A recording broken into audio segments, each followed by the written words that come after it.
Olá, boa noite. Ideias em debate no ar aqui na tela da sua TV Jornal Regional. E nesta terça-feira nós estamos recebendo a Kedma Silva, presidente do Conselho Municipal dos Direitos da Pessoa com Deficiência. Kedma, boa noite, muito obrigado pela presença. Boa noite, João. Boa noite a toda a população de Limeira. Muito obrigada pelo convite, de mais uma oportunidade eu estar aqui falando um pouquinho sobre essa importante missão que hoje eu estou como presidente do Conselho. Nós que agradecemos a presença. Sempre lembrando que você, nosso telespectador, pode participar da nossa entrevista por meio do envio de perguntas no nosso WhatsApp. O número é o 99898-4365. Nós estamos ao vivo e nós passaremos as perguntas diretamente à Kedma. Kedma, como é que funciona a eleição da presidente do Conselho? Não só do presidente, mas do Conselho todo, a cada 2 anos, muda-se toda a nossa diretoria, e quem são os representantes.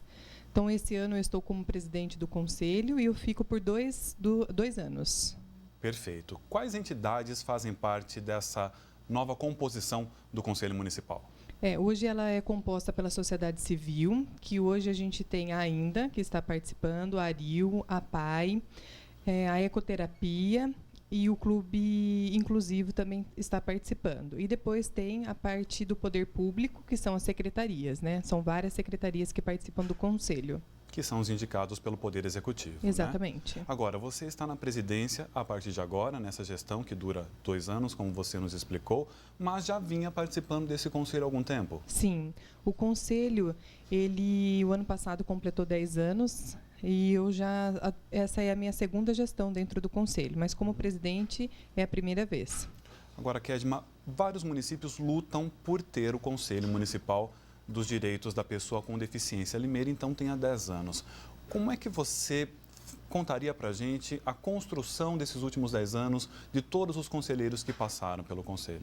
Sim, João, é uma luta, e isso é um espaço muito importante que hoje nós temos no município.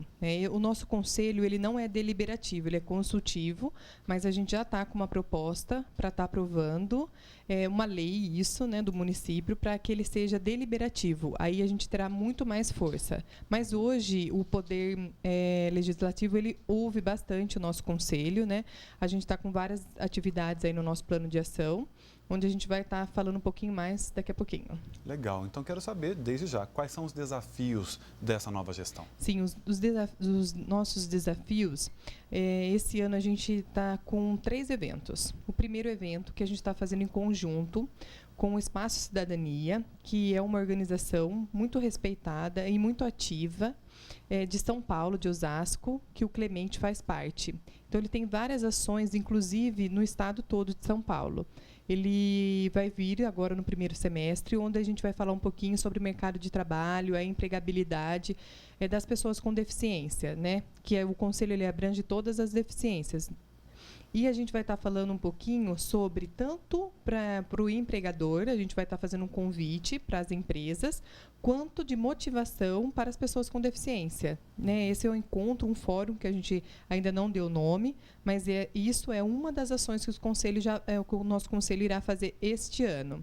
A outra ação, a gente vai estar fazendo a Semana da Prevenção, que essa é uma semana que há 10 anos o conselho ele organiza. É uma semana de prevenção, onde a gente alerta os estudantes, a comunidade em geral, sobre a questão da prevenção sobre as deficiências. Então, isso é muito importante, é um evento muito importante para o Conselho e para a nossa cidade.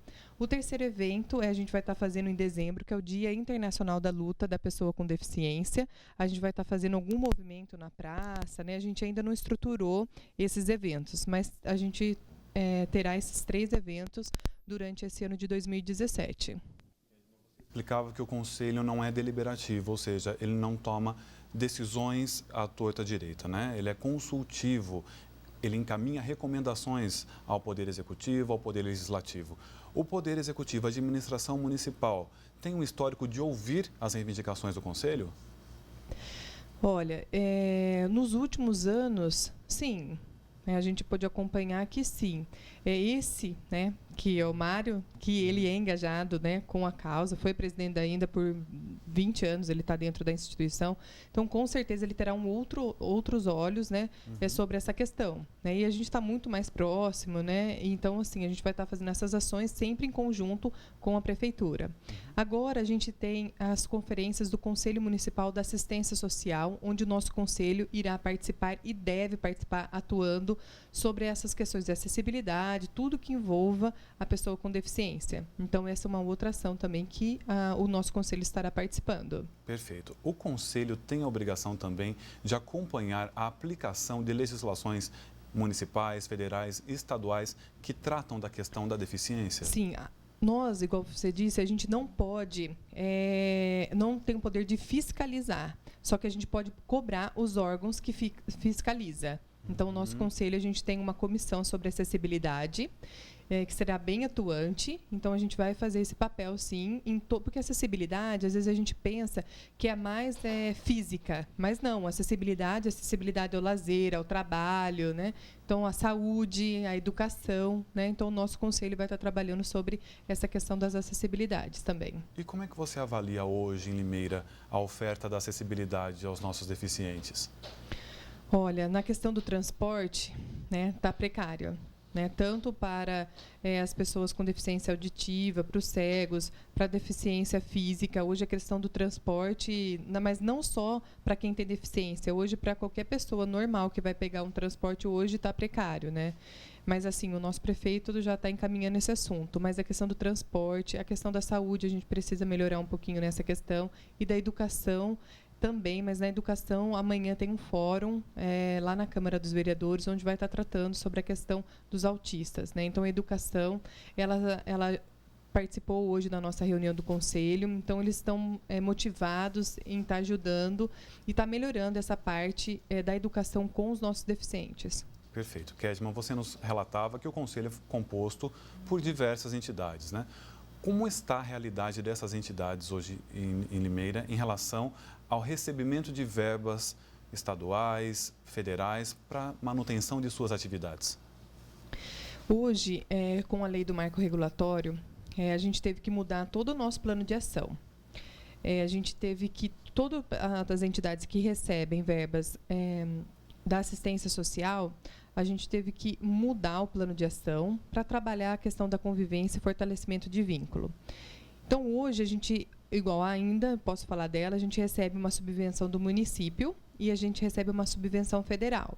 Então, a do federal, a gente recebe R$630, né? É muito pouco. Apenas isso mensal? Isso, mensal, só que isso, ainda ela tem 21 anos esse ano, então a gente recebe há 20 anos, provavelmente, essa subvenção, e sempre foi os R$630. Então, há 20 anos atrás, os R$630 poderia ser um grande valor. Só que hoje não teve reajuste nesses anos todos, e isso não foi porque a gente não foi pedir. Né? É uma verba que vem para ainda a ARIL e a PAI e que não modifica. É 21 mil dividido entre as três. Né? Só que na época, acho que a gente estava começando, ficou R$630 para a gente e o restante foi dividido entre as duas. Né?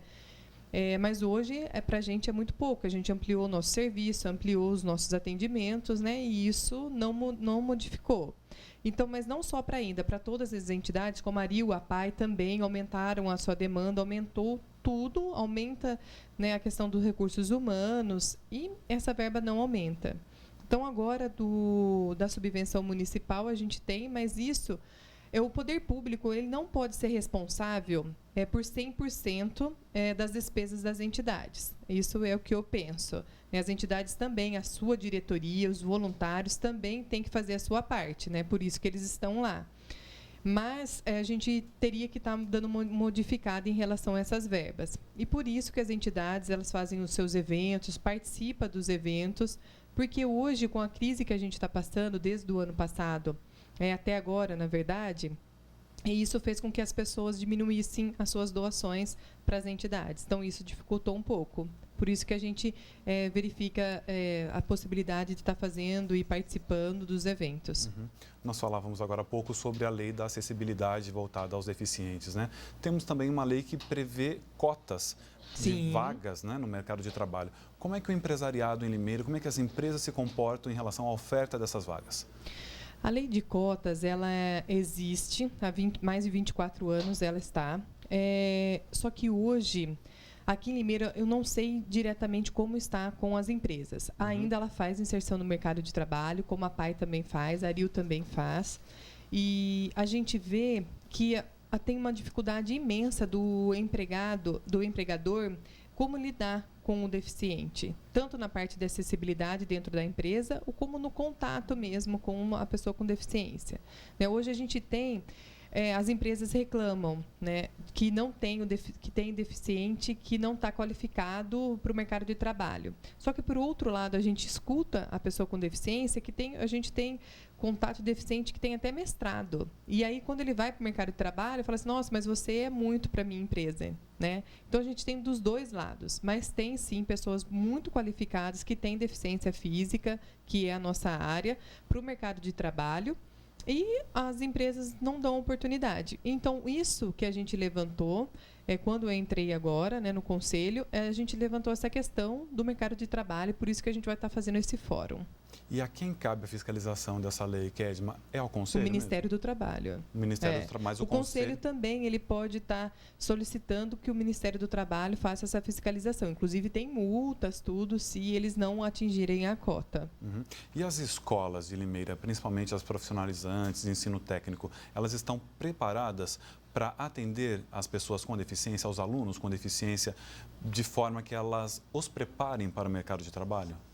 Olha, sobre essa questão, hoje as pessoas com deficiência elas têm que estar inseridas na rede regular de ensino. Né? Elas não podem estar sendo, por causa da inclusão, elas não podem estar numa sala especial. Né? Então, hoje, a Secretaria da Educação ela está fazendo capacitações para estar atendendo essa demanda. E eu vejo que vai melhorar e muito. Mas, pelo que eu vejo do passado, elas não estão preparadas.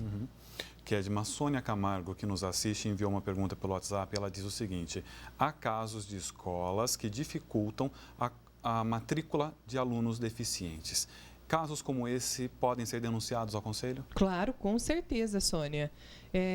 Isso que mais a gente está precisando. A gente precisa saber o que está acontecendo. A gente faz as visitas nas escolas ou através da entidade, tem os nossos atendidos, vão até lá o serviço social da INDA e fazem a denúncia às escolas e a gente e o próprio Conselho vai investigar. Mas você, às vezes, não é atendida por nenhuma entidade, pode, com certeza, deve ir até o Conselho ou mandar um e-mail para a gente. E a gente vai estar fazendo essa visita nessa escola para ver como que está acontecendo essa matrícula aí. Seja essa escola particular ou pública? Claro, com certeza. Kedma, como é que a pessoa, então, chega até o Conselho para fazer a denúncia? Qual é o telefone, qual é o e-mail? O e-mail é cmdpd@limeira.sp.gov.br. E o telefone, eu não me lembro. Não tem problema. Mas pode estar ligando lá na INDA, no 3443-2144. Ou na Casa dos Conselhos, Isso, né? na Casa dos Conselhos também. Perfeito. Kedma, nos últimos anos nós vimos surgir em Limeira várias associações voltadas a deficiências específicas, né? Autismo e também a síndrome de Down. Como é que você avalia essa questão? Sim. Eu acho muito importante essas associações, porque as associações é bom para ter representatividade, né? Junto aos conselhos, né? E isso é muito bom. Então, eu avalio muito, muito importante essas associações. Inclusive, elas podem estar fazendo parte do nosso conselho. Se elas ainda não estão instituídas, elas podem estar indo nas nossas reuniões, que são abertas, e estar participando. Só não pode ter direito a voto, mas pode dar sugestões, né? Inclusive, eu deixo aqui aberto o convite, não só para essas entidades, mas para a população em geral, que queiram participar do nosso conselho. Dia 9 de maio é a nossa próxima reunião, né? Uma vez por mês, às 8h30 da manhã, na Casa dos Conselhos, que fica ali na rua 13 de maio, número 101. Então, pode estar indo participar e a gente vai ficar muito contente de poder ouvi-los. Perfeito. Kedma Silva, presidente do Conselho Municipal dos Direitos da Pessoa com Deficiência. Muito obrigado pela sua presença ao vivo aqui no nosso Ideias em Debate. Obrigada, João. Uma boa noite a todos. Agradeço imensamente a participação aqui. E se vocês quiserem saber um pouquinho mais ou falar comigo, pode estar ligando lá na entidade, que é no 3443-2144. Perfeito. Obrigado, Kedma. Daqui a pouquinho, depois do intervalo, nós voltamos com Francisco Alves da Silva, secretário municipal de Segurança Pública e Defesa Civil de Limeira. Até já.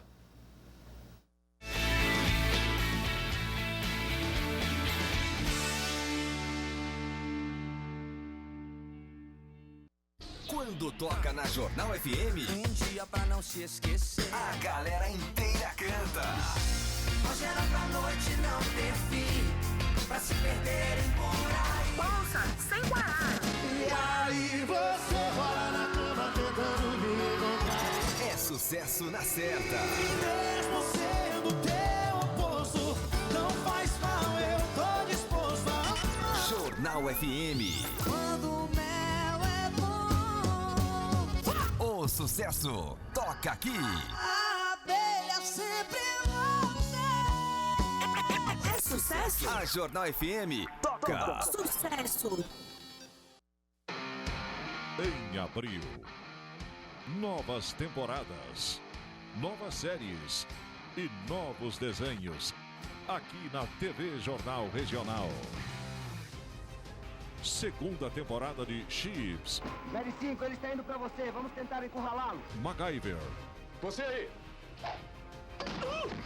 Ginny é um gênio, Jenny, saia daí! Saia daí! Jornada nas Estrelas, Aqui é o Capitão James Kirk, comandante da USS Enterprise. Por favor, identifique-se.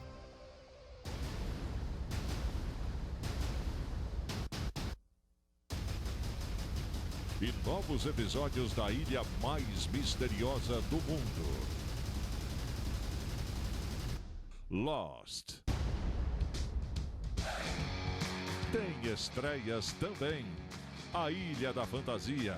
E aí vem mais confusão. Nova York contra o crime. Como ele está? Ele foi baleado no estômago, está muito mal. Stargate. SWAT. Tim, cuidado! 2.5 Men. E a escola, filho? Eu quase tirei um A no trabalho. Ué, como assim quase? Tirei C.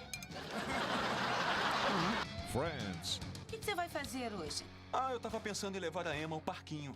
Ah, meu Deus. O quê? Como eu disse, eu estava pensando em levar a Emma ao Museu das Facas e do Fogo. Revenge. Você pode ter uma coisa que essas pessoas não podem. O que seria? Tudo o que você quiser. E ainda a família Dinossauro. Querida, cheguei! E tem para a garotada também. A turma do Zé Colmeia, os Flintstones, Coelho Ricochete e Blau Blau, Maguila o Gorila, a Corrida Maluca, o Alligator, Dick Vigarista e Muttley e a família Addams. A melhor programação está aqui. TV Jornal Regional, sempre junto com você.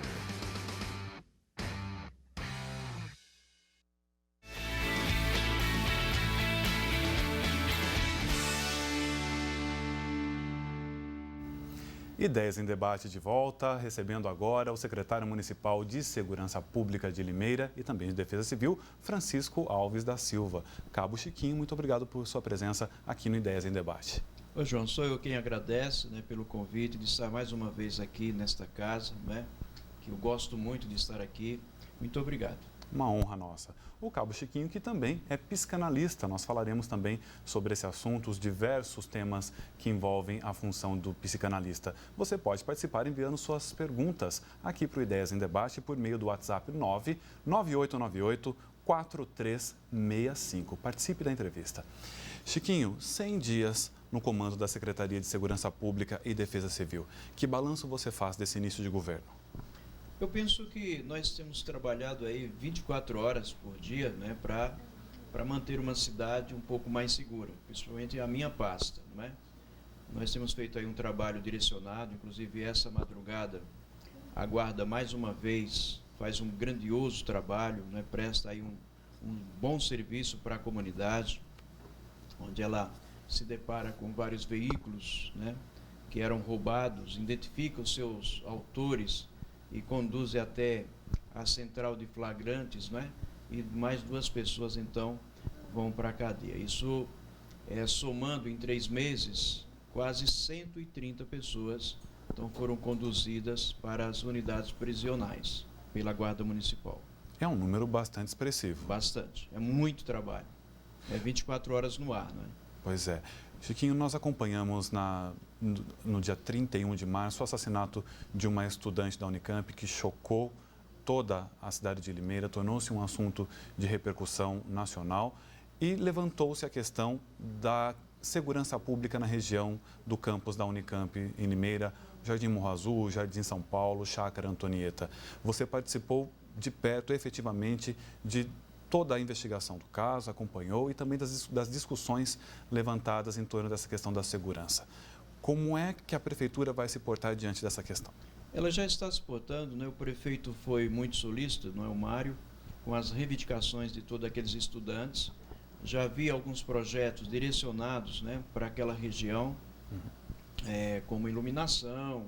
Agora, a 5ª Companhia vai mudar ali onde que era o prédio do SESI, né, para dar um pouco mais aí de segurança para aquela região. Não só para a faculdade em si, mas para toda aquela região, que ali nós temos em torno de 50, 60 mil habitantes. Né? Então, todas as ações que são possíveis dentro da administração desse governo estão sendo feitas. Né? Lógico que a gente não queria que tivesse acontecido aquilo, né, aquele fato, com aquela moça, né, que a gente esperava que ela se formasse aqui em nossa cidade, que levasse essas informações aí e que levasse paz, inclusive, para suas famílias. Mas foi um trabalho conjunto, né, não só da Guarda Municipal, mas da Polícia Militar e principalmente, né, da Polícia Civil. E o Dr. William teve assim um trabalho formidável, né, em descobrir tão rápido, não é, esse caso e colocar o próprio o pseudo-assassino aí atrás das grades. Eu acho que foi muito rápido, né, a descoberta desse crime.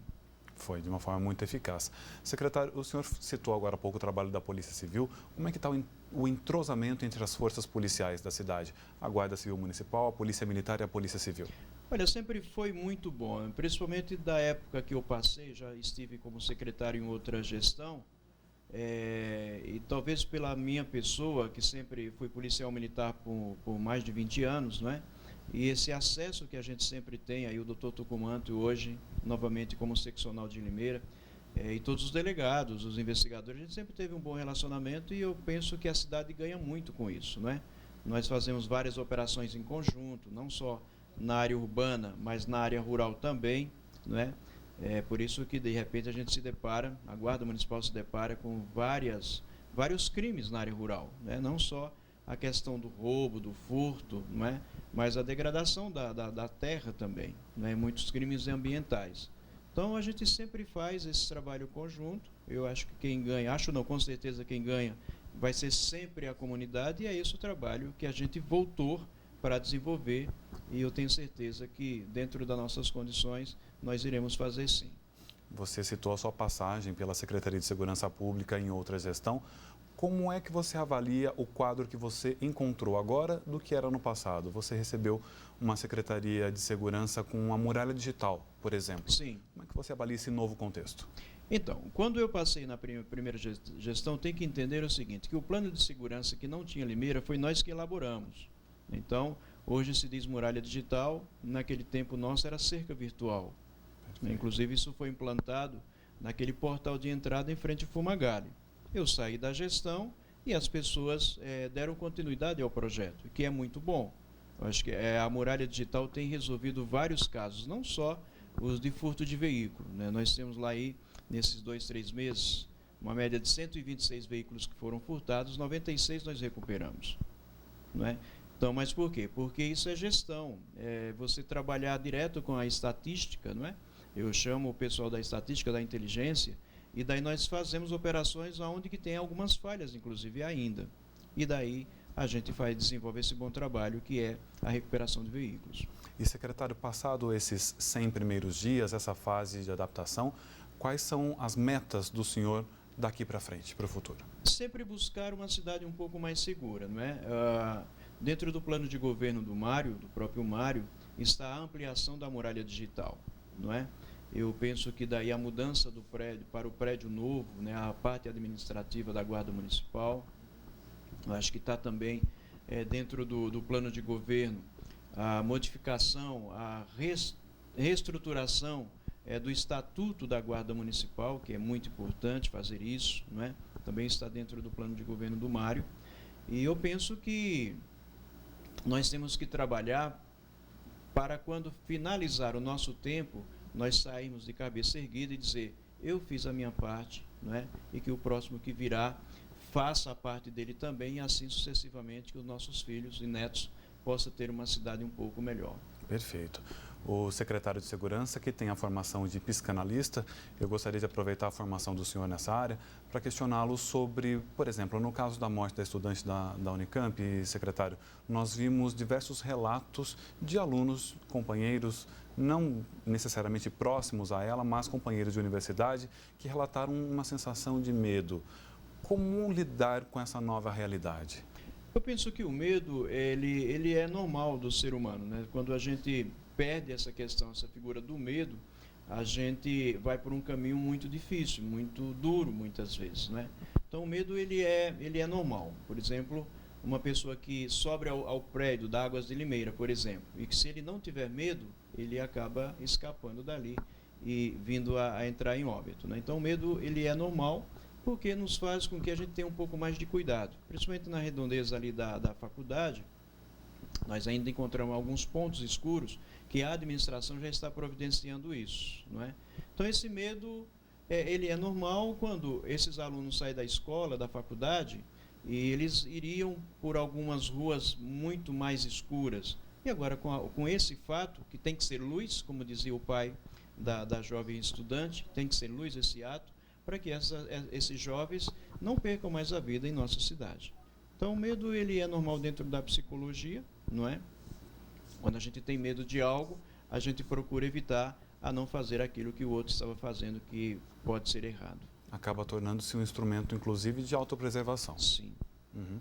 Secretário, depressão, um tema que aflige muitas pessoas hoje em dia. Como identificar os sintomas? Então, a depressão, ela não ocorre de um dia para o outro, não é? Ela vai se acumulando, o que a gente chama de recalques e conflitos e traumas, ao longo da vida. Às vezes essa criança, ela teve uma rejeição, às vezes essa criança, ela sofreu muito bullying na escola, ou muitas vezes a gente vai encontrar crianças, não é? Ou pessoas adultas que foram abusadas sexualmente na sua infância, não é? E esses traumas ficam armazenados, não é? E daí ele perde a motivação. E quando perde a motivação, ele faz esse isolamento social. E daí procura se fechar dentro de um quarto. E às vezes nessa adolescência a gente vai encontrar muito desses garotos com o que a gente chama de epifania. O que é epifania? Isolamento social. Não quero mais ver ninguém, não quer mais sair, não quer mais ter uma vida social na comunidade. Nós vamos a um rápido intervalo. Voltamos já já com Ideias em Debate.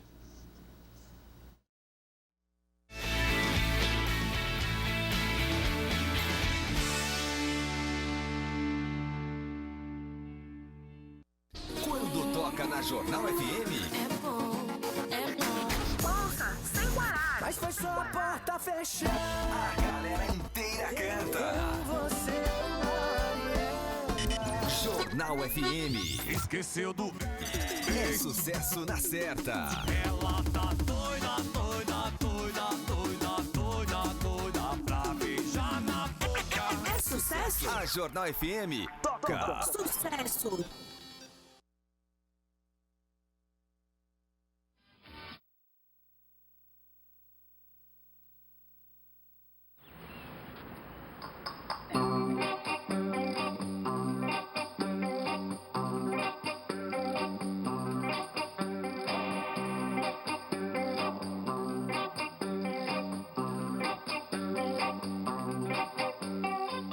Meu nome é Letícia, Esse foi o nome que meu pai e minha mãe escolheram para mim.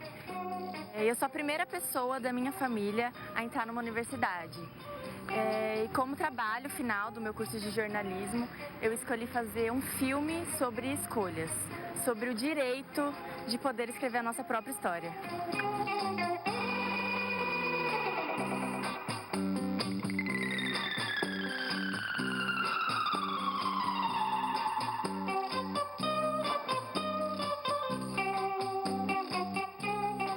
Eu preciso contar que se não fosse o ProUni, eu não teria conseguido entrar numa universidade.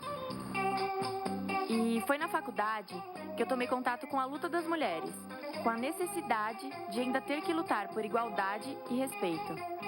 Eu entendi que as mulheres têm que brigar por tudo, têm que ocupar cada espaço. E eu escolhi que esse filme vai contar um pouco da história dessas mulheres. Foi a luta dos movimentos de moradia, com a participação de muitas mulheres, como a carioca Euride Souza e a sua filha Rayane Silva, que inspirou os governos do PT a criar o Minha Casa Minha Vida. E hoje elas têm a tão sonhada casa própria. Assim como eu, a Raquel, aqui de São Paulo, vai virar jornalista por causa do ProUni. Esse programa é fruto da luta de muitas mulheres no movimento estudantil. Outra conquista nossa é o FIES, que também foi criado nos governos do PT. E olha duas futuras assistentes sociais que vão se formar graças ao financiamento estudantil, a paulista Márcia e a Cleudiana, que é lá do Maranhão. E é de lá que vem a história da dona Maria das Neves. Ela conta que não teria como comprar os remédios para pressão, coluna e colesterol, e que isso hoje só é possível por conta do programa Farmácia Popular. A participação feminina iluminou a política e inspirou o programa Luz para Todos, que hoje melhorou a vida da gaúcha Shirley Fisher. Só com mais participação política, as mulheres vão conseguir diminuir o preconceito contra o Bolsa Família. E é esse programa que garantia que a baiana Daniela Neves pudesse criar seu filho com dignidade. Essas histórias são a prova de que a nossa participação na política dá resultados. Eu não ficava com os braços cruzados esperando que esse benefício chegasse. Eu fazia as minhas faxinas, eu corria atrás, mas ainda era pouco. E naquela data em que ele chegava, era uma data que eu não tinha, por incrível que pareça, era uma data em que meu menino não tinha uma merenda, eu não tinha uma mistura. E era um momento em que aquele pouco que nos chegava, nossa, nos trazia o alimento que eu não tinha naquele dia. Foi a pessoa que olhou por nós. Eu nunca vi isso antes. A minha mãe nunca viu isso antes. A minha mãe não teve essa oportunidade. Depois de ouvir todas essas mulheres, eu decidi tentar falar com quem fez as escolhas que criaram todas essas coisas. Eu descobri que ele vai estar na Paraíba para a inauguração das obras do Rio São Francisco. Então, eu decidi acompanhar isso de perto.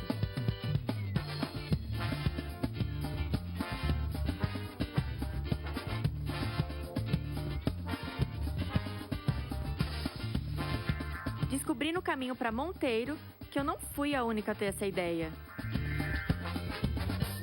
Ou de casa ou de fora, ou de casa ou de fora, corre lá, vai ver quem é, corre lá, vai ver quem é.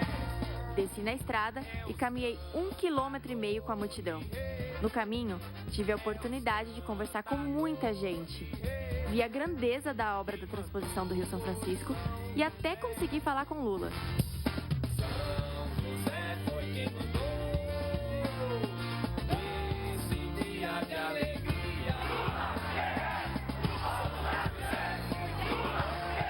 Mas acredite, o que mais me encantou mesmo foi conversar com Dona Quitéria.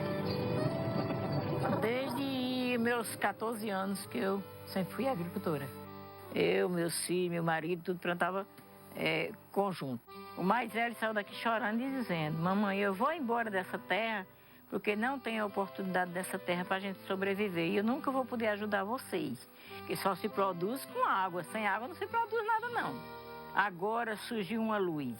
E a bênção de Deus que tocou no coração de um bom administrador, que eu não vou citar o nome, que a gente já sabe quem foi, que desengavetou o processo que estava há anos e anos que a gente só ia falar. A gente vê na nossa terra uma água com abundância, que a gente sabe que não é uma água provisória, né? Isso dá muito orgulho na gente, né? E eu ouvi as palavras dessa pessoa. Não posso citar o nome, não? Pode. Pode? Pode. Lula lá. É uma pessoa abençoada de Deus. Voltei da Paraíba com a sensação de que um pedaço do meu coração ainda ficou por lá. E finalmente eu consegui gravar com Lula. E eu lhe perguntei sobre as escolhas que ele fez. Letícia, tudo começou com o movimento sindical e a construção do PT. O partido foi criado para que a política do nosso país deixasse de ser feita só para atender aos interesses de uma minoria privilegiada. Lutamos para que os trabalhadores ampliassem seus direitos e oportunidades.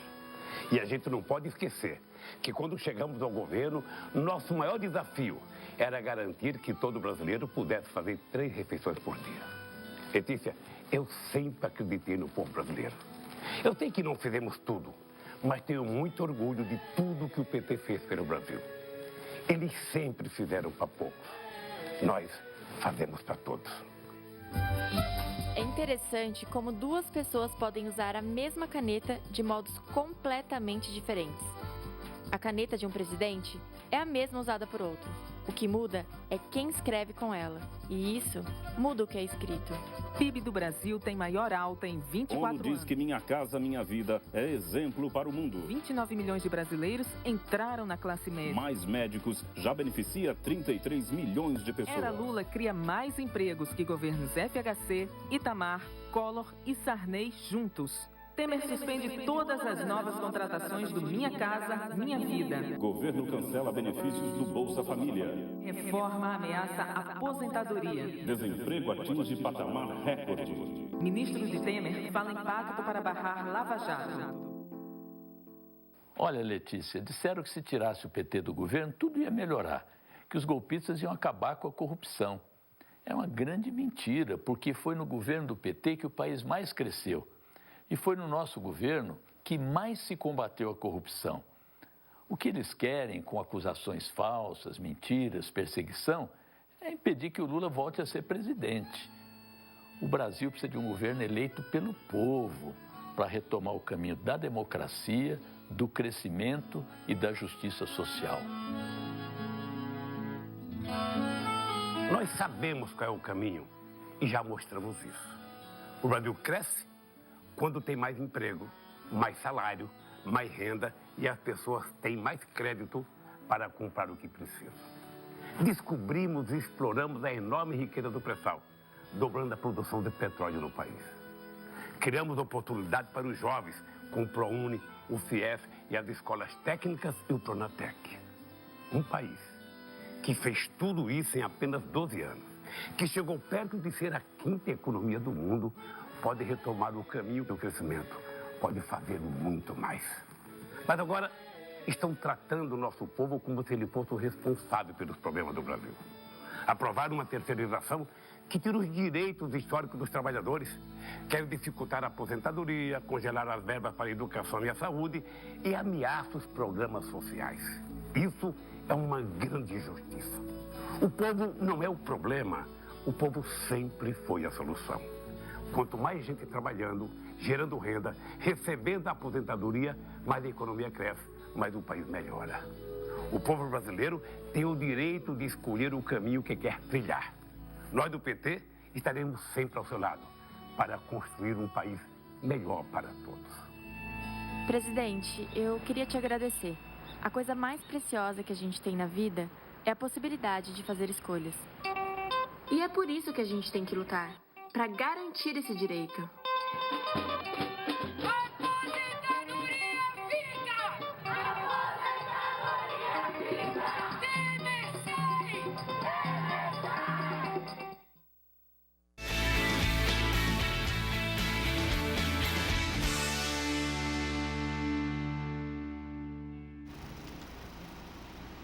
Ideias em Debate de volta ao vivo aqui na sua TV Jornal Regional. Hoje conversando com Francisco Alves da Silva, secretário municipal de Segurança Pública e Defesa Civil de Limeira e também psicanalista. Chiquinho, antes do intervalo nós falávamos sobre a questão da depressão, sobre como identificar os sintomas e você já nos disse que é uma construção, né? Que vai complicando a situação de cada pessoa. Uma vez identificada, qual deve ser o caminho da pessoa? Eu penso que, como a gente vive essa rotina de consultório, o processo terapêutico vai ajudar muito na questão dessas pessoas com depressão. Lógico que muitas delas vai ter que passar por um processo medicamentoso, né? Mas o conceito é a terapia para descobrir qual foi o conflito que está gerando essa depressão. Porque às vezes tem pessoas que tomam remédio há 20 anos, não é? E essa depressão não cura. Por quê? Porque não cura o conflito. Nós temos que, às vezes, fazer uma regressão ao tempo para ver qual é o conflito e fazer com que a pessoa entenda e seguir a vida adiante. E isso não é um trabalho tão simples que ela consiga atingir esse objetivo sozinha. Ela precisa de um profissional. Precisa de um profissional. Perfeito. Nós temos aqui a pergunta da Angélica Diniz. Ela pergunta se dependência afetiva pode gerar vício a álcool e drogas. Principalmente por isso, não é? Quando a gente fala de afetividade, nós vamos voltar num tempo onde essa criança estava passando por a fase oral. O que é? A amamentação. Então, essas pessoas que vão para o uso de droga, para o uso da bebida, não é? Para o cigarro, muito provavelmente elas tiveram uma falha nessa fase da amamentação. Então, quando ele vai para a bebida, para as drogas, ele está buscando uma compensação. Então, por isso que daí essa falta de afetividade. Ela é como se ela fizesse uma regressão à mama da mãe. Que coisa. E isso é tratado somente com o indivíduo que apresenta esse vício ou a família precisa participar também do tratamento? Muitas vezes eu trago a família, né, eu trato a pessoa, né, o paciente, depois eu trago a família e em alguns pontos, alguns tópicos para que a família também entenda. Às vezes você trata, ou melhor, faz com que essa pessoa entenda, o paciente entenda, mas a família não entende. Então volta tudo à estaca zero. Então geralmente eu trago não só o paciente, mas eu trago os familiares para que eles entendam o conceito e devem seguir aí com a vida. Perfeito. Mais uma pergunta recebida pelo WhatsApp da TV Jornal, de Sofia Alcântara. Ela pergunta se os pais confundem muitas vezes hiperatividade com um transtorno de déficit de atenção. Sim. Muitas vezes vai ao consultório e a gente vai ver que não é aquilo que foi diagnosticado. Eu já atendi vários casos nesse sentido. Que às vezes é falta de atenção, muitas vezes, dos pais. Ou até mesmo, João, o que é interessante, esse filho, ele era o primeiro, nasceu o segundo filho, e esses pais deixaram ele do lado e começaram a cuidar do filho menor. E daí ele se sente na obrigação de sentir inveja do próprio irmão. E daí ele cria outros mecanismos que a gente vai achar que muitas vezes é imperatividade, mas é para chamar a atenção dos pais ou dos parentais como um todo. Entendi. Então, para ajudá-la a diferenciar, o que é que pode denunciar uma hiperatividade, por exemplo?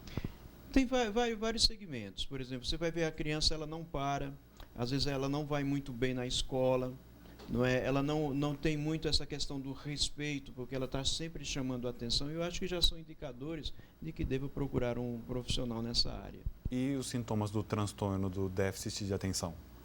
Então, são esses, né? Os mesmos. Essa hiperatividade, essa correria. Às vezes você põe uma criança na escola e ela não para, ela não dá sossego, ela mexe com todo mundo, não é? Ela não termina aquilo que ela está fazendo muitas vezes, não é? E às vezes também não é só por isso. Às vezes essa mãe que estava grávida, ela teve acesso a chumbo, não é? A tinta, e às vezes essa hiperatividade muitas vezes vem a partir daí. Ok, de componentes externos ao comportamental. Sim. Agora, o comportamento inadequado pode fazer com que os pais confundam, trate um comportamento inadequado, que é fácil de resolver com o déficit de atenção e também com hiperatividade? Muitos. Quando vai ao consultório, você tem que fazer essa triagem para saber o que é o que, e daí você dá a condução correta, ou até mesmo mandar para um profissional da área.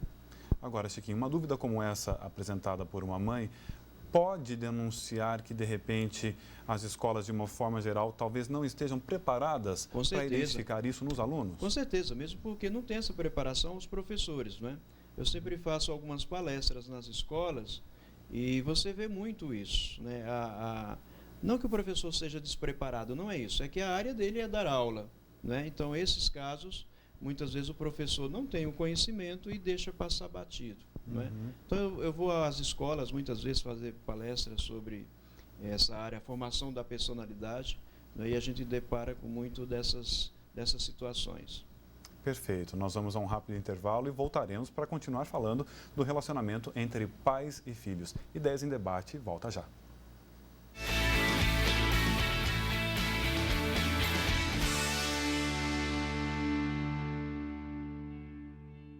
Jornal da Cidade, há 23 anos no ar, levando à população de Limeira e região informação, prestação de serviços com total imparcialidade. Uma equipe de profissionais altamente capacitada.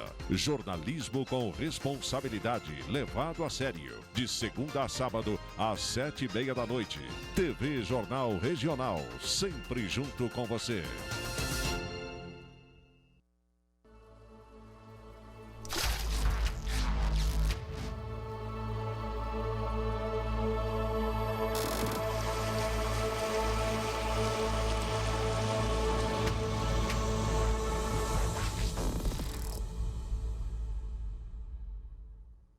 O novíssimo site da sua Jornal FM está no ar. jornalfm.com.br. Tecnologia, inovação e modernidade. Conexão total com as redes sociais. Promoções exclusivas. Galeria de fotos. Link para os aplicativos para smartphones. Disponíveis para iOS e Android. Para você ouvir a Jornal FM em qualquer lugar do planeta. Acesse agora mesmo. jornalfm.com.br. Clique e viaje na página mais moderna da internet. jornalfm.com.br. O novo site da Jornal FM está no ar. Jornal FM.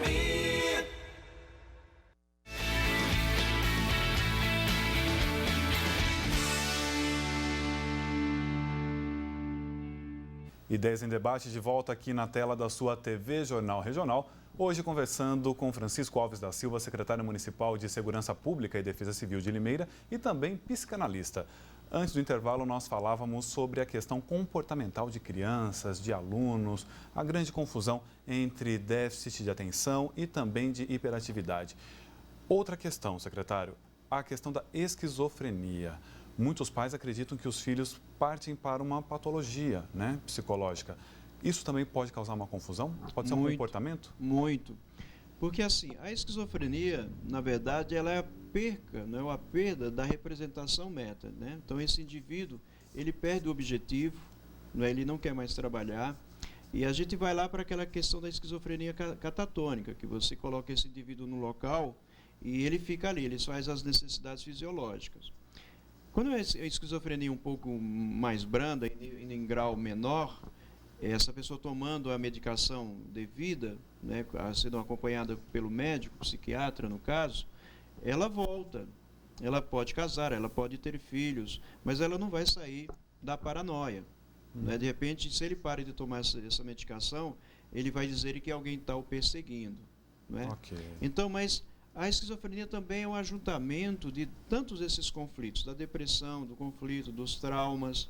É como se ele criasse um escudo, não é, para que ninguém chegasse até ele. Ele se transforma, ele cria o próprio mundo. A esquizofrenia, na verdade, ele não vai nem sonhar. Ele perde essa capacidade do sonhar. E quando sonha, ele vai sonhar preto e branco. Que coisa interessante. Ele não sonha mais, porque ele perdeu a representação meta. E é por isso que ele foi para a esquizofrenia. Porque, na verdade, o sono é um descanso. Sim. O sonho é a descarga do nosso emocional. É tanto que muitas vezes a gente vai para o sono e no sonho a gente vive situações que a gente viveu durante o dia. Só que o que aconteceu? A gente não conseguiu resolver aquela situação, então no sonho a gente vai buscar a melhor solução. Aí faz a descarga do emocional e daí a vida segue o curso normal. Quando esse processo ele não se desloca para essa descarga do emocional, tenho certeza que vai ficar muito perto aí do borderline, da esquizofrenia. Nós estamos recebendo aqui uma mensagem no WhatsApp de parabenização ao senhor, ao nosso programa, muito obrigado, e ao senhor também, do Tenente Guim, que lhe manda um abraço. Okay? Um abraço, foi meu companheiro de viatura, né? Ficamos muito tempo trabalhando junto, não é? Soldado daquele tempo era bom como polícia. Perfeito. Secretário, uma pergunta aqui do José Otávio. Ele pergunta ao senhor se os pais que deixam os filhos ganhar sempre nas brincadeiras podem comprometer o futuro da criança. Está incorreto. Né? Os filhos eles têm que aprender que na vida você pode conquistar tudo que se quiser, né? Desde que tenha responsabilidade. Né? Você tem que dar liberdade com responsabilidade. Né? Aquela frase que existe. Dê tudo para seu filho para ver o que ele é no futuro.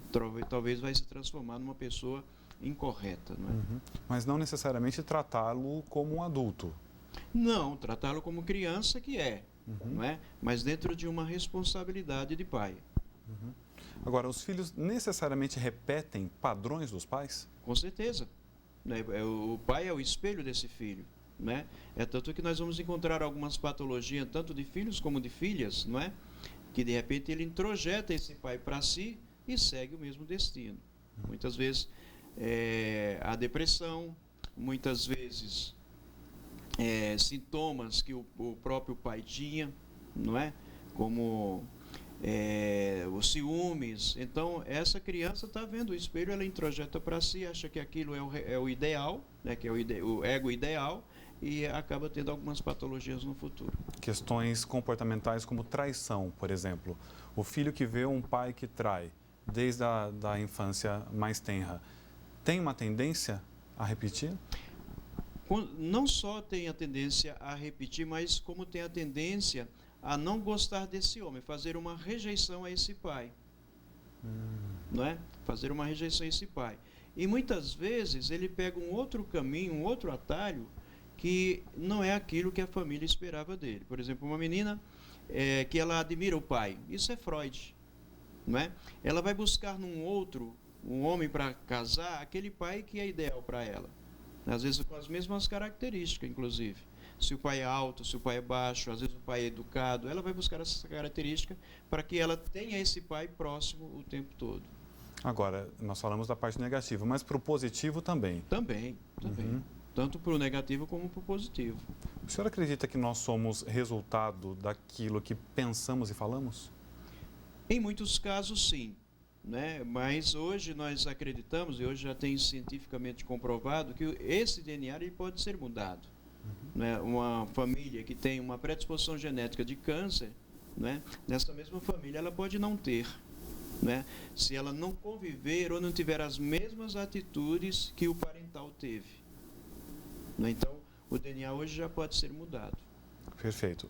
Agora, na linha da física quântica, né, muito se fala dessa questão de pensamento positivo, atitudes positivas, para que o universo responda na mesma dimensão. Né? Isso é uma questão de crença ou o senhor acredita que isso é possível? É a positividade. Né? Onde que é o universo? Está dentro de cada um de nós. Não é? Quando a gente pergunta o que é Deus ou quem é Deus, né? Deus está dentro de cada um, não é? É o que nós pensamos. Aquilo que nós pensamos é o que a gente pode ser. É aquilo que eu falei anteriormente. A gente pode conquistar tudo o que quisermos. Depende de cada um de nós. A médio prazo, a longo prazo, a curto prazo, depende de cada um. Por isso que se chama daí a lei da atração, não é? É aquilo que você produz mentalmente. Se você produz coisas boas, com certeza irá acontecer coisas boas. Se você produz pensamentos negativos, com certeza a vida vai ser totalmente negativa.